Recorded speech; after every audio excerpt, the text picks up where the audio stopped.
Skate 4 has just dropped, and honestly, I'm loving it. I'm playing it far more than any game I've ever played in the last, year. And after speaking to some friends, a lot of people are struggling with FPS, especially on those lower end systems. So why not? I played with the game a little bit, and I found the best settings to give you the highest performance. Now, if this helps, drop a like, subscribe, and let's just get straight into it. What you want to do is go into your game, go to your settings. Very, very simple. I'll also show you some gameplay settings because why not? A little freebie. But let's start off straight away in the graphics section. This is where it gets good, This is where most of the fun exists. And I say fun, some of it's, very complicated and boring, but it gets you a super smooth game. So, starting off, full screen device. Yeah, just set this as your main monitor. Just make sure that is your primary monitor. Very, very simple. Windowed mode. Now, some people get confused and think that borderless full screen is exclusive full screen. So it's, the best full screen you can get. And this is some kind of B-Tech full screen. No, it's the other way around, actually. Borderless full screen is basically just windowed mode without the border. So it's not actually exclusive full screen. Now, full screen is exclusive full screen. This is going to give you one-to-one response time. It's going to give you the least input delay, the best performance. Now, the difference isn't incredible, but I would definitely not recommend going on windowed mode. If at least do borderless full screen if you want to, tab out easier. But trust me, full screen will yield the best performance. Resolution, now 1920 by 1080. This is honestly native. It's the default in most cases across most games. And it's going to give you the best performance generally. Now, obviously, you can go lower than this. If you have a really bad system, you can go to 1600 by 900 or 1280 by 720. And honestly, I would not go any lower than that. And as for you guys, I can go to 1440p, 2K, 4K resolutions. Honestly, 1920 by 1080 will still give you the best performance. This, for the most part, is going to be that sweet spot. Before we go any further, if you want fast gaming and to let go of lag entirely, you need to check out the LaggerFest Game Booster. It delivers ultra smooth gameplay on any device, reduces lag, minimizes packet loss, and boosts FPS. It's literally a guarantee that you're going to get faster connection, that's lower ping, maximum performance, higher FPS, and just generally better network stability, meaning no lag. All for completely free, and you don't have to take my word for it. On Fortnite right now, you can see my FPS is peaking at it's just going over 700, and the lowest it's going is just below 600. So we can say I probably have an average of 650 FPS right here. And now you see, if I go to the link in the description and I download LaggerFest, literally takes 2 seconds, launch the program, fast install. It's going to detect every game I have installed. I'm going to go here, press login. I can sign up with email, message, Google is probably the easiest. I'm going to get this free trial just for signing up. Now, automatically, it's going to detect every game I have on my system. But if I go over to PC and press all, when I said it supports every game, I really meant that. As you can see, hundreds of, not even hundreds, thousands of games. But in my case, I want to try Fortnite, so I'm going to click this. All I have to do, click it. Click of a button. I'm going to press automatic. It's going to connect me to the closest sub-server. And as you can see right here, it's done a scan. Now, without this, Fortnite could have been connecting me down here to 34 milliseconds. That's 34 ping. And now with this, I've got 20. Guys, that is a 14 ping difference. And all I need to do is press smart boost. And in seconds, it's going to boost me, enable this sub-server, and now I can start the game and get to playing.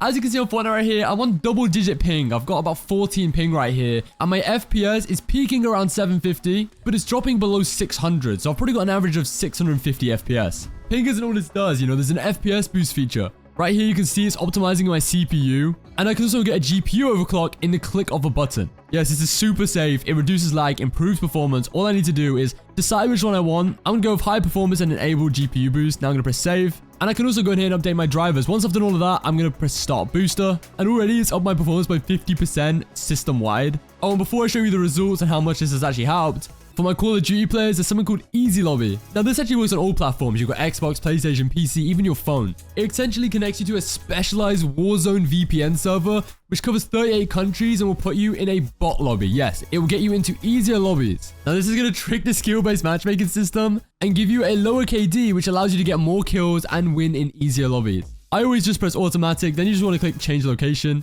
And again, super simple. Within seconds, I'm now ready to go. I can launch my game, and now I'm going to be popping off 24/7. Now you can see peaking comfortably above 700. Hardly dropping below 600, and my average is 700. And look at my ping. 2 ping. 0 ping. That's insane. My ping is it's non-existent anymore. This is just insane. If you want performance like this, if you want to lower your ping like this, go down to the link below, use my link, and use my code FETCH to download LaggerFest. VSync, definitely have this off unless you are running the most, not the most awful PC, but a pretty bad PC. then yeah, you may want VSync on. And my rule for this, if you are dropping below 100 frames very, very regularly, and you struggle to even maintain a consistent 60 at times, yeah, then maybe you'll want VSync. But other than that, it's generally going to cap your performance. So I have it turned off. And honestly, if you follow the rest of this video, you shouldn't have an issue. Refresh rate, have that on the highest available. Just make sure you match your monitor's refresh rate. For me, it's 240, so this is the highest option I have. Brightness, I found that 50, which is a default, is very dark, and anything below that is just incredible. Like, it's horrible. And then anything too high is obviously, it just looks overexposed rather than bright. I don't know how to explain it. So yeah, I put mine to about 60 to 65. This helps me, especially in low light areas. And the game still sometimes feels a little dark. I think 60 is kind of a good middle ground though. Dynamic resolution, turn this off, especially if you followed my resolution recommendations. Upscaling method, now having this off will give you the best performance. Your game's just not going to look very good at all though. So considering it's not the hardest game to run, I go with FSR, and then you kind of have two options, either balanced or quality. For mid-tier to low-end systems, go with balanced. And again, and if you're still struggling with this, just again, low-end, turn this off completely. But for most of you, balance will be good. And if you have, you know, a system like mine, I've got RTX card, i9, 32 gigabytes of RAM. Even if you're on 16 gigabytes, 3200 megahertz, as long as you're kind of sitting on a system like that, the difference between these two is negligible. Quality will look quite a bit better, and it still isn't pushing too much. If you go up to like ultra quality and start messing around with XeSS, this uses AI enhanced image resolution, and honestly, it's just not stable. Now moving down, global graphics quality. Don't worry about this because we're going to go through and customize everything anyway. Texture filtering. Now I found, weirdly, having some of these set to low, like the lowest option, for me, actually made my game feel worse. Like, it sounds counterintuitive, but no, my game genuinely felt a whole lot worse. So I recommend for mid to high-end PCs, don't go above high. Definitely not above high. If you're struggling on this, go to medium. And for low-end PCs, I still recommend medium at probably the lowest, unless you are really struggling and you don't see your performance getting worse with the low-end options. Again, I don't know why this is. I think it's because the game's in early access,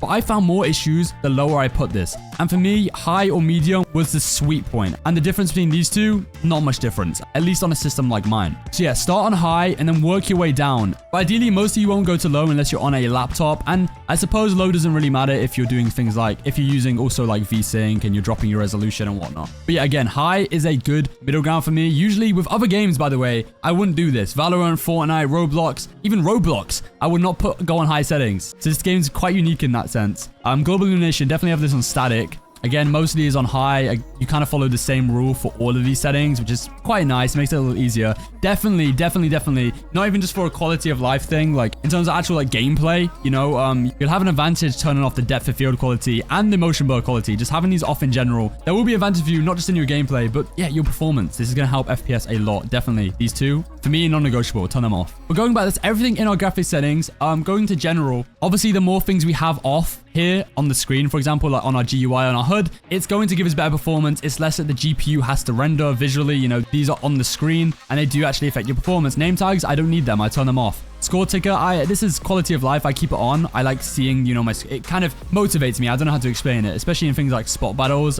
which I'm sure this game has. Flicker visualizer, when you're new to the game, people say have this on. It helps you understand what tricks you're doing and kind of muscle memory. You memorize how to do certain tricks. So if you're new, turn this on. If you're not, get it off. You don't actually really need it. Even if you're new, you can probably live without it and kind of understand the controls yourself. And who knows, maybe psychologically that helps you perform better because you're not relying on having to like always see it. You're actually relying on your memory. And yeah, everything else, quality of life, really. I actually turn off the traffic right here. I run into cars and buses way too much. Pedestrians, you kind of go through, you like literally ride through them. They're like ghosts, so it doesn't really matter for me. But obviously actually having these both off will improve performance, so it depends how much you're struggling. For me, mid-tier PC to high-end PC, of course, this is no issue at all. Even things like crossplay, allow spectate, allow teleport, having these off will improve performance, especially ping. You know, if you're having like internet issues, crossplay off, it's going to definitely help. You'll have to restart your game for this. And now audio, me personally, I don't like the music. It gets a little bit annoying, but I believe this actually affects every music in the game. So not just like the background default skate music, but you can actually collect music within the game and listen to like radio and stuff pretty much. So yeah, this will affect that, I believe.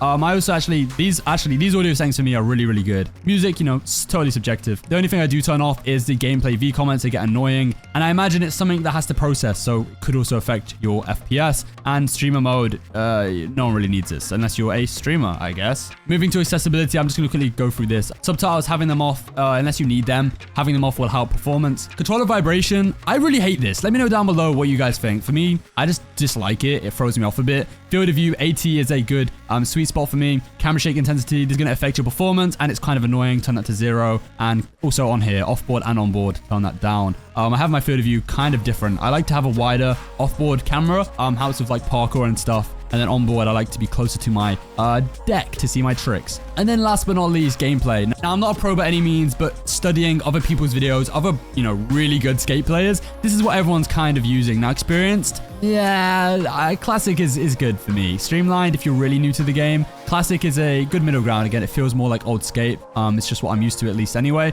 Your stance, this is totally subjective, doesn't actually really matter. Flicker sensitivity, this is a good middle ground. Quality of life things, forward to pump makes things easier for me. Hold figure stance, you can kind of read what these do. Some people won't want these, some people will. You kind of have to go through for yourself. But again, what I've got on here are more quality of life, and they do help my gameplay. They make life a lot easier, especially here. Now, what I've heard is your vert pump assist and your grind assist amount. Having these lower can help, actually. I think by default, they're like halfway, or some people max them up because they think, oh, more assist equals better, but it actually gives you less control of your game. You can actually get better pump assist and better grinds, and better gameplay in general having these lower. This is a good middle ground for me. Allowed full high. I have it on 2. It's less realistic, but I kind of like that. It feels a lot more like, how I used to play Skate 3. But if you're coming from Session Skate and other skate games, maybe, yeah, like you want to probably have this lower or even off completely, which will make it very, very hard, by the way. For any wipeout thresholds, have that one on. Minimum pop amount, I have mine halfway. Again, you can pop a lot higher, actually, believe it or not. I know here like 100 equals high, but no.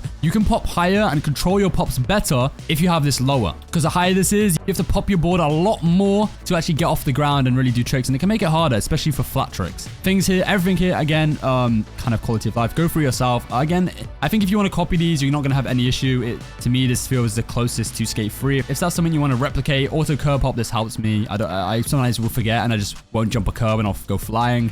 Trick toggles, I copy these from another pro, and or I say pro, but a really good player, and they are very, very good. Camera, these are I think objectively the best camera settings. It feels like old skate, like OG kind of gameplay, and I kind of balance them out a little bit, so it's not, we kind of get the feel of, the new skate. It's a bit whimsical, especially with the parkour and stuff. And obviously there's different settings for that right here. But these, I don't know, I don't think you can really complain about them. So yeah, if you want to base kind of and adjust them accordingly, just copy these, pause the video, and yeah, I don't think you'll have an issue. Advanced camera, we kind of went through this, but yeah, some of these actually, well, not really. Some of these were in accessibility settings, but definitely like high speed effects, turn off. This is going to affect your performance a lot. And that pretty much covers everything. There's literally nothing more you can do here to optimize your game. But of course, there's so much you can do outside of skate, so outside of your game. And that could be anything from, NVIDIA control panel, AMD Radeon settings, just optimizing Windows in general. And I've got videos on all of them, so I'll link them down below if you're still struggling performance, or if you just want to get the maximum performance and push more out of your game and your system in general to work for every game. Go down below and check them out.